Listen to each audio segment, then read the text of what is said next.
அஸ்வின்ஸ் இனிப்பு காரம் பேக்கரி மற்றும் சைவ உணவகம்.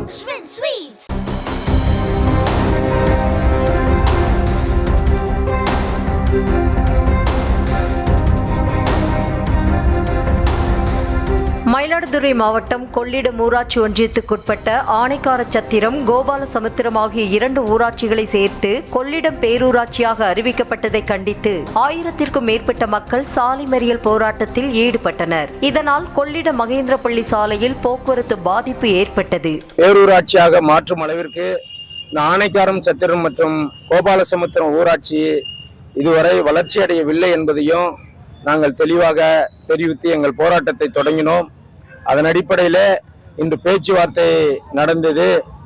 அந்த பேச்சுவார்த்தையில் அதாவது வருவாய் கோட்டாட்சியர் மற்றும் வட்டாட்சியர், காவல்துறை அதிகாரிகள், வட்டார வளர்ச்சி அலுவலர்கள் மற்றும் போராட்டக் குழுவோடு ஒரு பேச்சுவார்த்தை நடத்தினார்கள். அந்த பேச்சுவார்த்தையில் மக்களிடம் கருத்து கேட்காமல் நாங்கள் பேரூராட்சியாக அறிவிக்க மாட்டோம், மேலும் மாவட்ட ஆட்சியருடன் உயர்மட்ட அதிகாரியுடன் இது குறித்து பேசி ஒரு முடிவை உடனடியாக நாங்கள் எடுப்போம் என்ற உத்தரவாதத்தினை எழுத்துப்பூர்வமாக அளித்திருக்கிறார்கள். நகராட்சியுடன் கிராம பஞ்சாயத்துக்களை இணைக்க எதிர்ப்பு தெரிவித்து 500க்கும் மேற்பட்ட பெண்கள் சிவகங்கை மாவட்ட ஆட்சியர் அலுவலகத்தை முற்றுகையிட்டு போராட்டத்தில் ஈடுபட்டனர். தயவு செஞ்சு எங்க ஏரியாவை நீங்க நகராட்சியா மாத்திராதீங்க, ஊராட்சி ஒன்றியமாவே இருக்கட்டும். வரி கட்ட முடியாது, என்ன எங்களுக்கு வசதி இருக்குன்னு வந்து பாருங்க. நீங்க மேல இருந்து சட்டம் போடுறீங்க, வந்து எங்க ஏரியால இறங்கி பாருங்க என்ன வசதி இருக்கு. இதை கொண்டு போய் எதுக்காக நகராட்சியா மாத்துறீங்க? நகராட்சியா மாத்த வேணாம். ஒரு தெரு லைட்டு, ஒழுங்கான தெரு லைட் இல்ல, ஒரு தண்ணி கிடையாது, ரோடு வசதி கூட கிடையாது. எங்க ஊர் வந்து ஒரு காட்டுவாசி மாதிரி தான். என்ன அங்கங்க கிராமத்துல இருந்து 1-2 வந்து வீட்டை கட்டிக்கிட்டு இருக்குதுங்க.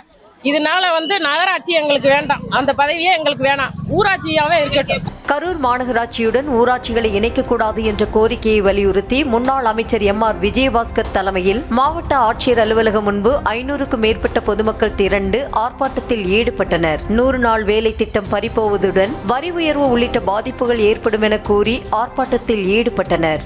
இந்த 2 ஊராட்சிகளும் அனைத்து இந்திய அண்ணா திராவிட முன்னேற்ற கழகத்தை சார்ந்த ஊராட்சி மன்ற தலைவர்கள் இருக்கக்கூடிய 2 ஊராட்சிகளை மட்டும் சேர்த்திருக்கிறார்கள். மற்ற ஊராட்சி அண்டங்கோயில், மேல்வாகம், காதப்பாறை, பஞ்சமாதேவி, ஆத்தூர் போன்ற கருப்பம்பாளையம் ஊராட்சிகள்லாம் திமுகவினுடைய தலைவர்கள் இருக்கிறார்கள். அதனால் அதை மாநகராட்சியோடு இணைக்கவில்லை என்று அரசு அதிகாரிகள் சொல்லுகிறார். ஒரு சிலர் நாங்கள் அரசு அதிகாரிகளிடத்தில் கேட்கும் பொழுது 2 ஊராட்சிகளை இப்பொழுது எடுத்திருக்கிறோம், அதன் பிறகு மீதி இருக்கக்கூடிய ஊராட்சிகளை அடுத்து மாநகராட்சியோடு இணைப்பதற்கான நடவடிக்கைகள் மேற்கொள்ளப்பட்டு வருகிறது என்று சொல்லுகிறார்கள். திண்டுக்கல் மாநகராட்சியுடன் தங்களை இணைக்கக்கூடாது என கூறி 6 கிராமத்தை சேர்ந்த பெண்கள் மாவட்ட ஆட்சியர் அலுவலகத்தில் ஆர்ப்பாட்டத்தில் ஈடுபட்டனர். மாநகராட்சியுடன் தங்கள் கிராமங்களை இணைத்தால் வாழ்வாதாரம் கடுமையாக பாதிக்கப்படும் என கூறி அப்பகுதி மக்கள் 300க்கும் மேற்பட்டோர் மாவட்ட ஆட்சியரிடம் மனு அளித்தனர். மேலதிய ஒத்த கண்ணு பாலன்றது மத்திய கவர்மெண்டால நீர்வழி பாதை, எங்களுக்கு அடியணத்துக்கு பாதையே கிடையாது. முன்னுக்க அந்த ஒரு இடத்த மாநகராட்சி ஆக்குறாங்கன்னு சொல்லி சொன்னாங்கன்னா எந்த அடிப்படையில் ஆக்குறாங்கன்னு எங்களுக்கு புரியல. அங்க தொழில் வளங்களோ இல்ல ஒரு மில்லோ இல்லைன்னா எந்த பேட்டுகளும் கிடையாது. இருக்கிற கொஞ்சம் விவசாய நிலங்களை இப்போ உங்க மாநகராட்சியில் எடுத்துக்கிட்டாங்கன்னா எங்களால வரி கட்ட முடியாது. இந்த அடிப்படையில எங்களை மாநகராட்சிக்குள்ள உள்ள இணைக்க கூடாதுன்னு சொல்லி தமிழக முதலமைச்சருக்கும் எங்க இந்த உங்க பத்திரிகை மூலியமா கலெக்டருக்கும், அதாவது ஊரக வளர்ச்சித்துறை அமைச்சர் ஐயா பெரியசாமி ஐயா அவர்களுக்கு எங்க பஞ்சாயத்தை மாநகராட்சியில இணைக்காத அளவுக்கு உதவி பண்ணுமாறு தாழ்மையுடன் கேட்டுக்கொள்கிறோம். ராணிப்பேட்டை மாவட்டம் ஷோலிங்கர் வட்டத்திற்குட்பட்ட பாண்டியநல்லூர், சோமசமுத்திரம் ஆகிய 2 கிராம பகுதிகளை ஷோலிங்கர் நகராட்சியோடு இணைக்க அப்பகுதி மக்கள் எதிர்ப்பு தெரிவித்தனர். நகராட்சியோடு இணைத்தால் பல குடும்பங்கள் வாழவே முடியாத சூழல் ஏற்படும் என கூறி ஆட்சியரிடம் மனு அளித்தனர். அநேக விவசாய கூலிகள், நிறைய 100க்கு 100 விவசாய கூலிகள் குடும்பம் நடுத்தருக்கு வந்துடும். 100 நாள் வேலை திட்டம் போயிடுச்சுனாக்கா இவங்களால பிழைக்கிறது சாவறதை தவிர வேறு வழியே கிடையாது.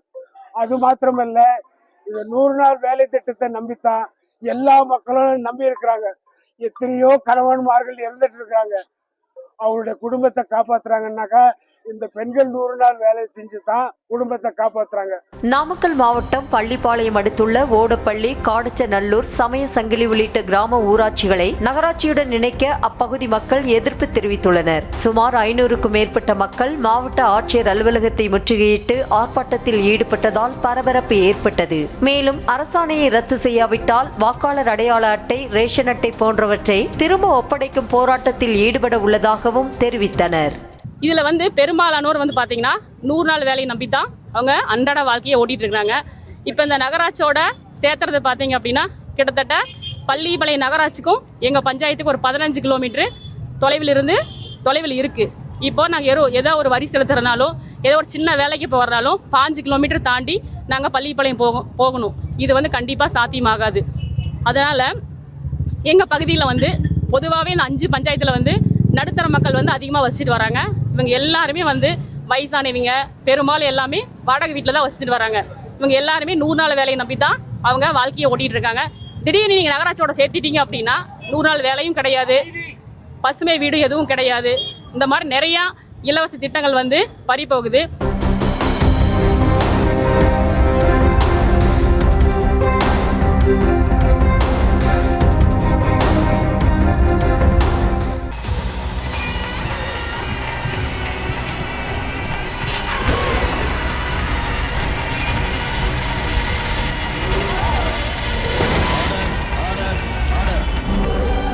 நிகழ்தகவு குற்றங்களின் மறுபரிமாணம். நாள்தோறும் இரவு 10 மணிக்கு இணைந்திருங்கள் நமது நியூஸ் தமிழ் தொலைக்காட்சியோடு.